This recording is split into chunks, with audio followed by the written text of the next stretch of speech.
Good morning. It's not quite yet time for me to start adulting yet, so I thought I'd throw together a little Phasmophobia instructional video. Today we're going to cover the practical uses of the starting items, and this is a great way to get started, start making money, because you're not going to be buying anything extra, so you're not going to be losing anything on missions.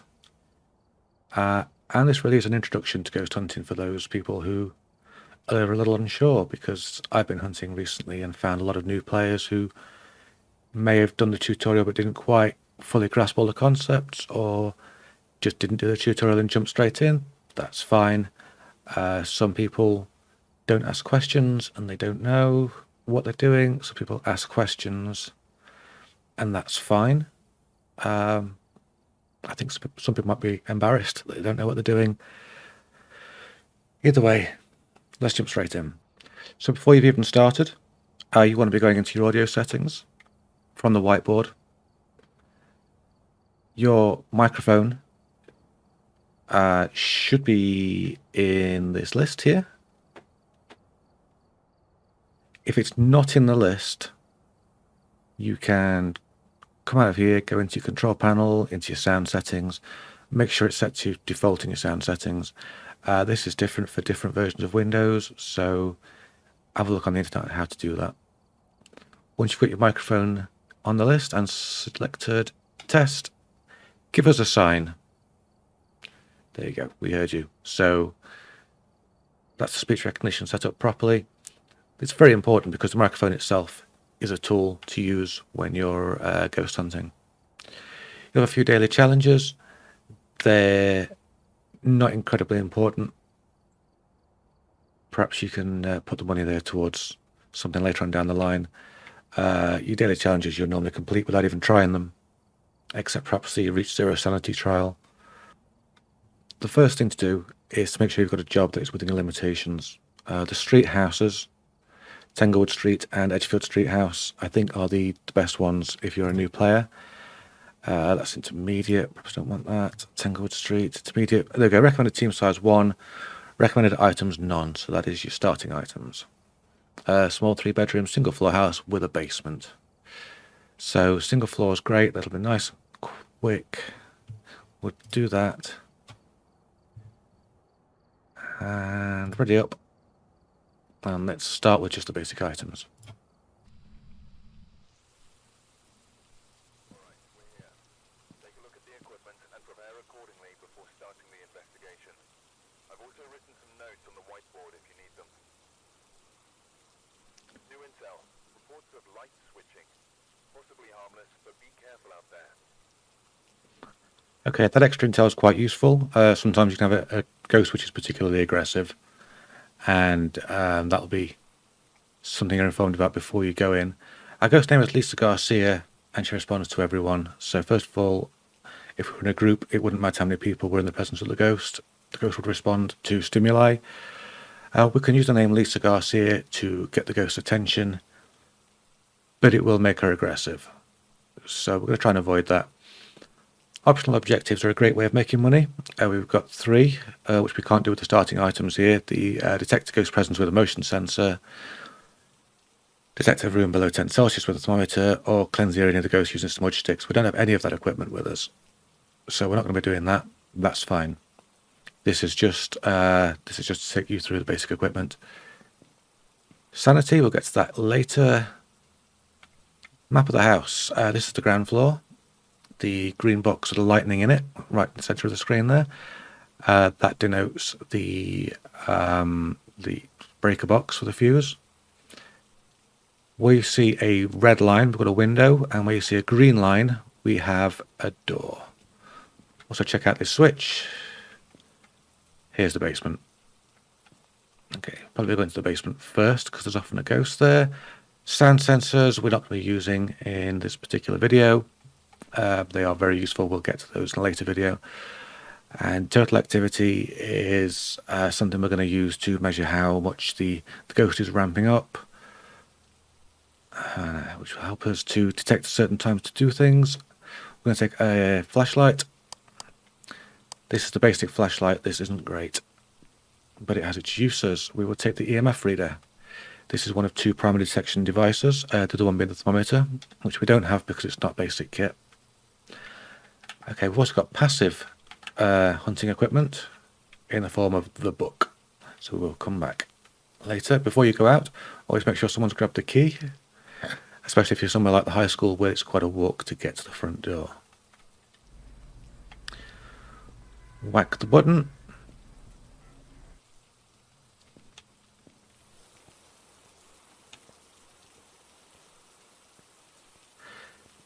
There is a video up here. That's not going to be any use to you because the ghost isn't going to be coming out in that region.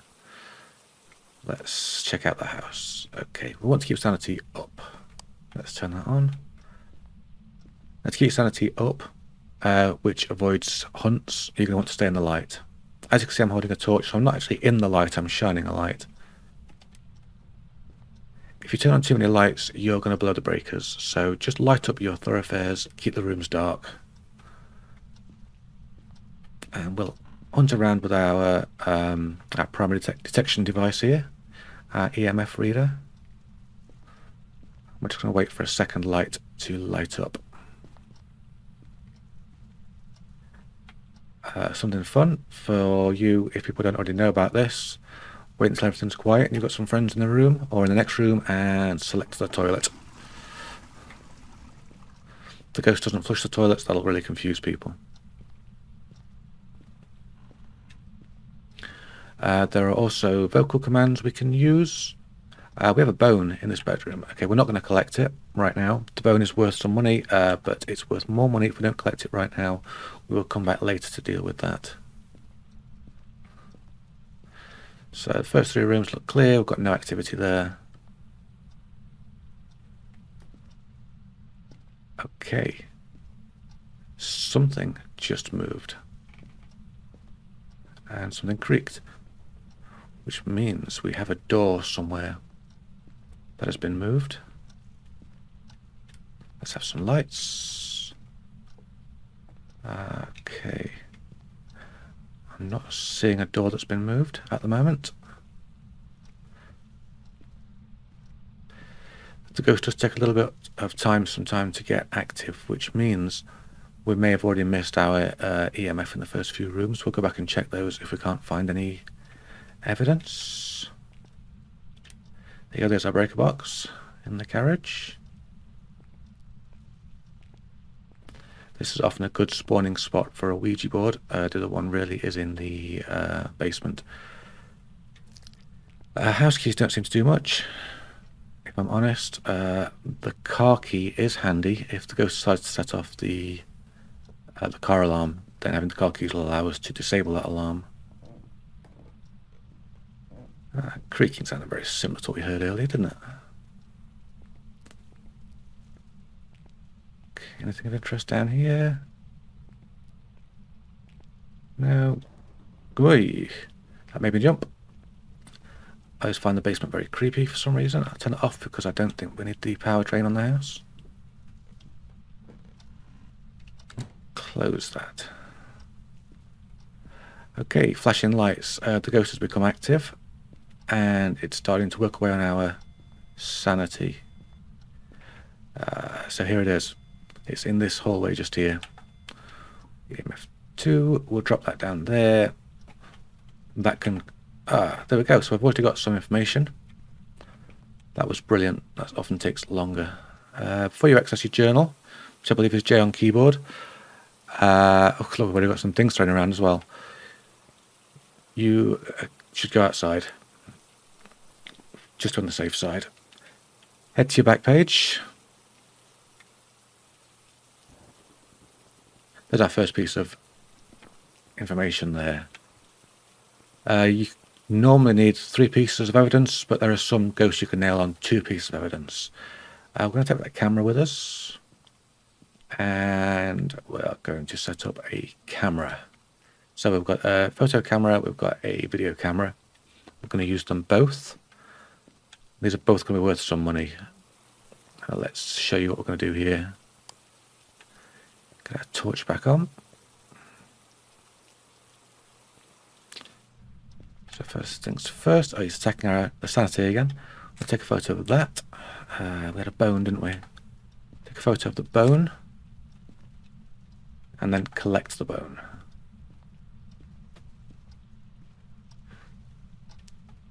The video camera, always switch it on before you put it down. We know the ghost is over there. Oh! Ah, you can see my breath. That means we've got freezing temperatures, something we can identify even without the thermometer. So we'll head back out. Ghost won't get us here. Head to the journal and we add freezing temperatures. So we've got a demon or a Ure. We can save ourselves some time now by flicking through the book. Oh yeah, this is what we were doing earlier. The interaction photo with the book. Whenever the ghost does something with an item, take a photo. If it's opening a door, rolling a can, anything, you'll get an interaction bonus. That gives you money at the end, which you can put towards gear. The bone as well will give you money for the photo, and also when you pick it up, it'll give you more money for DNA evidence. So we said demon or Ure, didn't we? Let's go back to the book. So we've already got the ghost right, and we've got freezing temperatures. So demon will be a spirit box. A Ure will be ghost orbs. We've put our camera in. What I want to do before we go back to the car, there's the car key by the way. Let's just switch these lights off here, make it nice and dark. When you're looking for ghost orbs, you want a nice dark room. We're going to make use of the night vision mode on the video camera. You can see the sanity's gone down a little bit. So every member of the team has sanity. The game sees an overall mean average of the group sanity, and the lower the sanity is, the more likely you are to be attacked. So as a party, it's good to look after each other. Keep your sanity up if you can. Here's our camera we've set up. It's a bit of an awkward angle to try and get ghost orbs from, because I think we're trying to cover this whole corridor.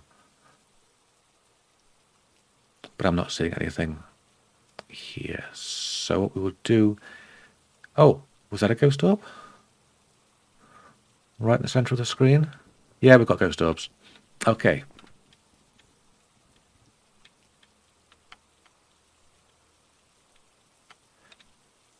So there we go. We've used the ghost book and we've used the video camera to determine what kind of ghost we've got. We've also used our eyes to see those freezing temperatures as they came out of our mouth.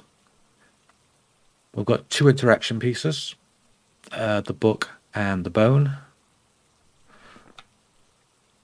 So we will head back for now.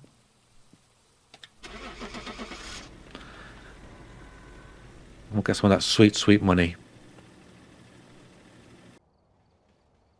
Okay, so there's our ghost. Objective 1 was cleared. Let's find out what kind of ghost it is.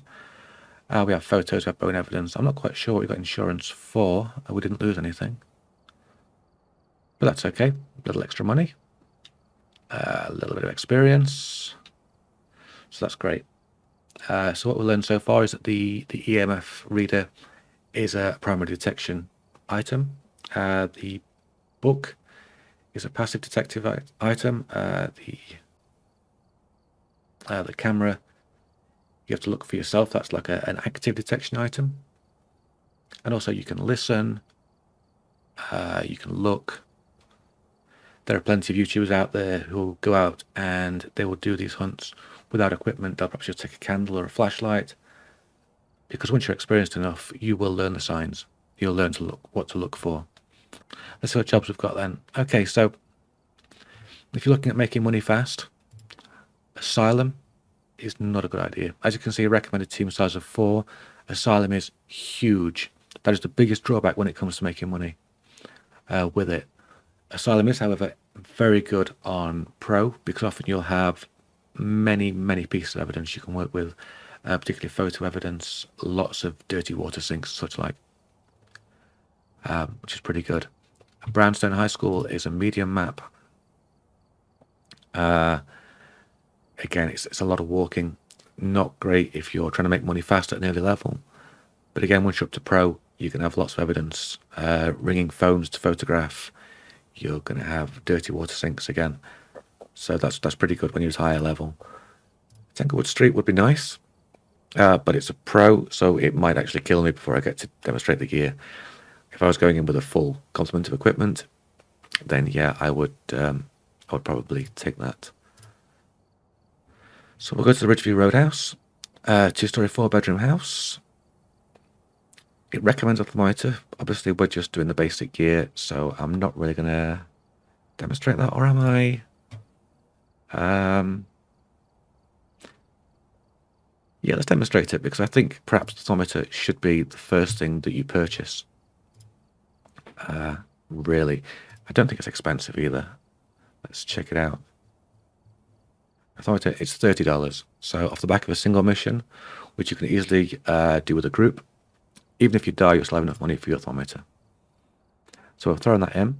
We'll ready up, and let's go. We've arrived. Check the equipment and get set up before investigating. And remember to check the whiteboard for help.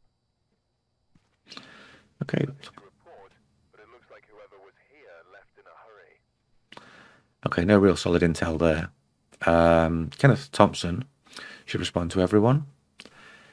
Objective 1 is always the same. Find the ghost. Objective 2, detect a room below 10 Celsius with a thermometer, which we can, of course, do with the thermometer we brought with us. Objective 3, get a ghost to walk through salt. We'll cover that in a later video. And Objective 4, have a member of your team witness a ghost event. Not always easy when there's just one of you, but we'll give it a go. So here's the ground floor. The green line there denotes the front door. Directly opposite the front door, we have the stairwell. Large garage at the back, and also a spare bedroom over here, which is often missed by people on their first sweep. This is upstairs. We've got 4 bedrooms. You really do split the house up. The 2 at the top are often referred to as the left side. The other 2, of course, the right side. Basement, we've got the power box there. Okay, so we'll go with, again, flashlight, of course, primary detection device, the EMF,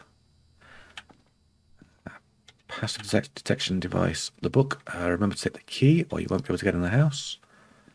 As you can see, we've got that 1 camera outside. We'll put a second camera in when we've got something solid to work with. Always remember, when you're working with any kind of equipment, you can still turn your flashlight on. That guy decided to give us some more information there. I think he was just saying he got a copy of the key. Much bigger building this. Get used to sprinting in this, because sprinting is slow. But you're still going to want to do it if you get hunted. Was that an outside light? Yeah, that's not going to do as much good, is it? Okay. How about this? There you go, that's better. Try to make a note of how things are laid out. Some spirits like to throw things around. And if you can spot things being thrown around, things that have just moved, you can get some sort of a heads up. Very creaky house, this. Okay.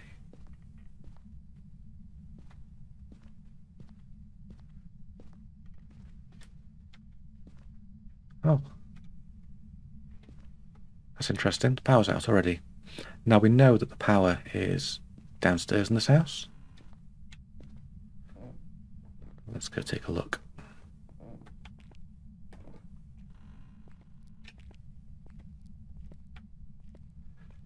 So we're looking for a little red light. Where is the little red light? Was the power downstairs, or did we detect it on the map in the garage? Oh no, it is downstairs. That's all right. Okay, so here we go. Power's back on. So we've got one that likes to play with the power. Oh yeah, there you go. We've got power again. That's nice. There's quite a nice light there as well. There you go. Some keys that are a bit meaningless. If we find the car key, that's far more useful. Always check your mirrors for interesting things. If you see my my other video with the mirror interaction, you'll know what I'm talking about.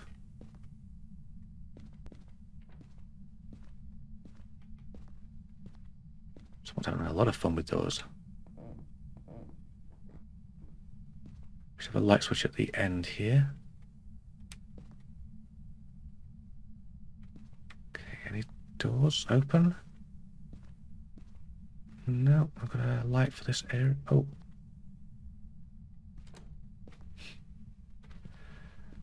Somebody's having fun with us.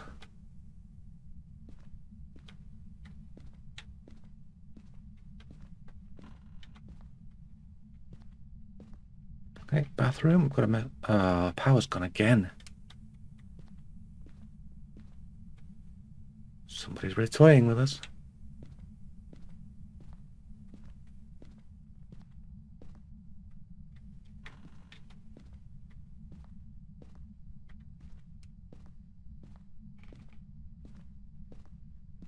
Okay. EMF 5 in this corridor. That's interesting. That's our first bit of evidence. Let's put the book down. So we have ourselves a corridor ghost. That is interesting. Didn't see anything interesting to photograph. So we're going to take in the SLR. Switch it on, and that ghost was touching a lot of stuff. So we're going to take the UV this time, which is a great torch. Yeah, this is a very active fella. So with the UV, you don't want to be looking at the walls. That's a little bit useless. You're looking for things that our perp may have touched. So, for example, this door, which we didn't go into, we go in there? I don't remember. So light switches are a great place for fingerprints. The EMF has gone quiet. These doors have obviously been touched. As you can see, this one's not quite where it should be.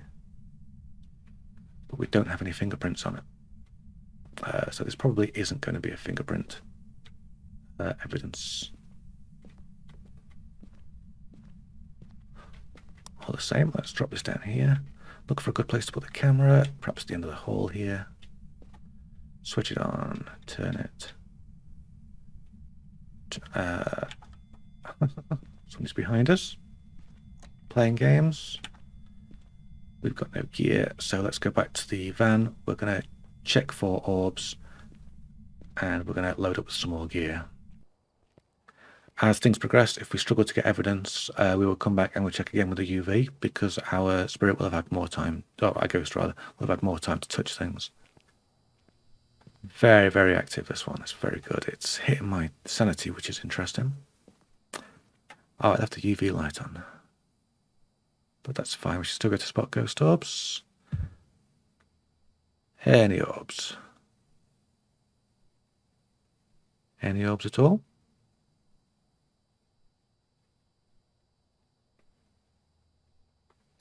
No, I'm seeing nothing. Okay, let's see what else we can take in there.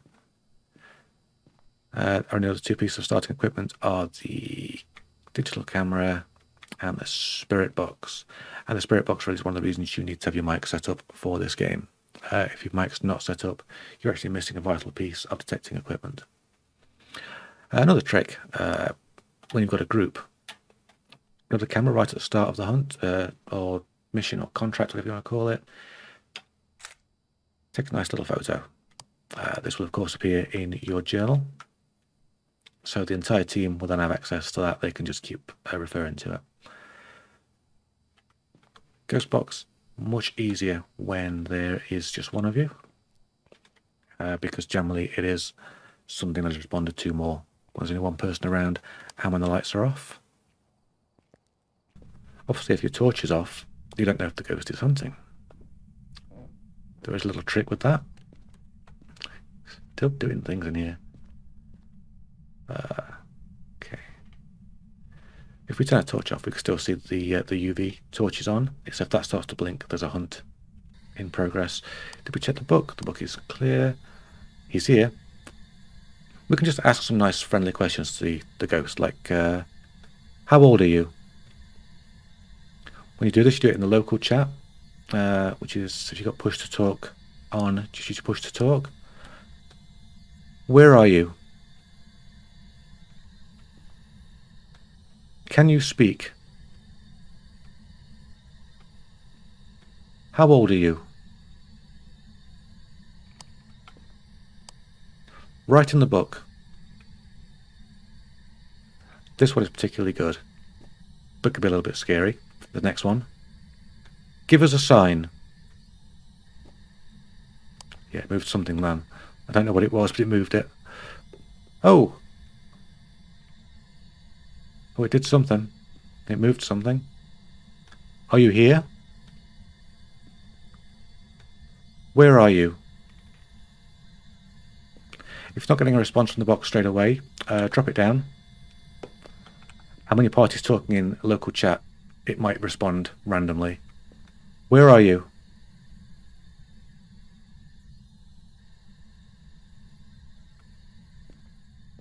Okay. Might be in a slightly the wrong area, even though we've had a response from the ghost. So let's check these last two rooms out. We'll see if we've got any kind of elevated EMF in these rooms. And if so, we'll relocate our gear to there. Has that been written in? No. Thought I saw writing, but I was wrong.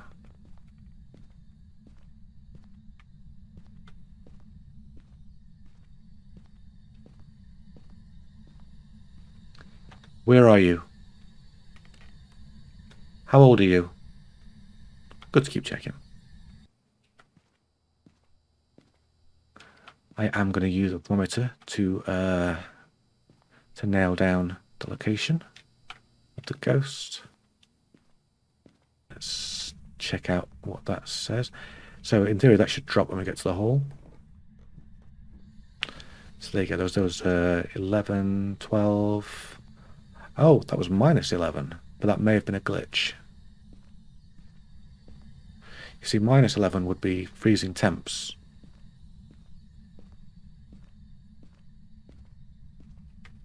It's not particularly cold. I mean, it's cold enough to be colder than it should be.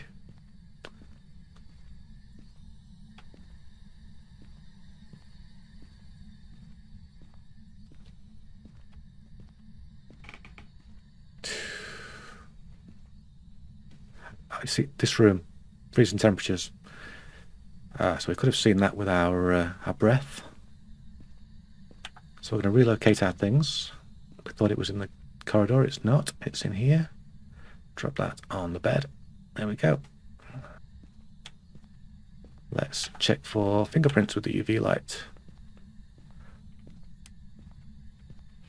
So much activity going on here. Nothing there. Nothing there. Check both sides of the door. Most importantly, when you're doing a room with a UV light, check the windows. Windows are real hot spots for fingerprints. Where are you? Still not playing, but that's okay. Let's grab our video camera. If we can remember where we put it. There it is. And we'll have that covering as much of the room as possible.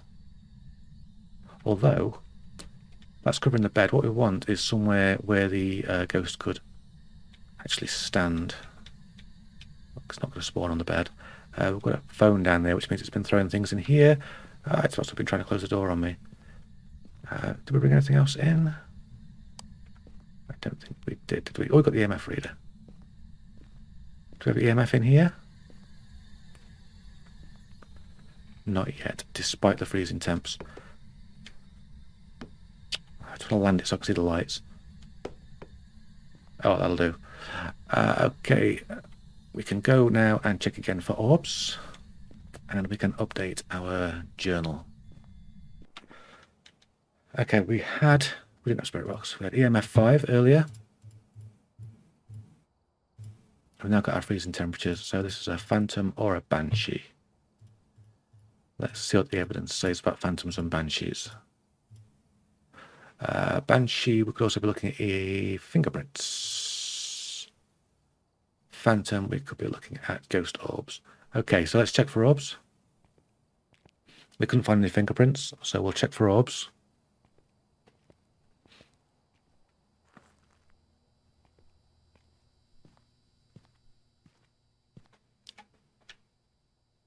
I'm pretty sure I saw an orb straight away there, towards the back. Yeah, we've got orbs. So, there we go. Put that in our journal. We've got ourselves a phantom. There's our ghosts. I've got some jobs ready for you. Yes, you have. So that's the basic equipment that you're going to be using, plus a thermometer, which is the first item you really should buy when you've got some money.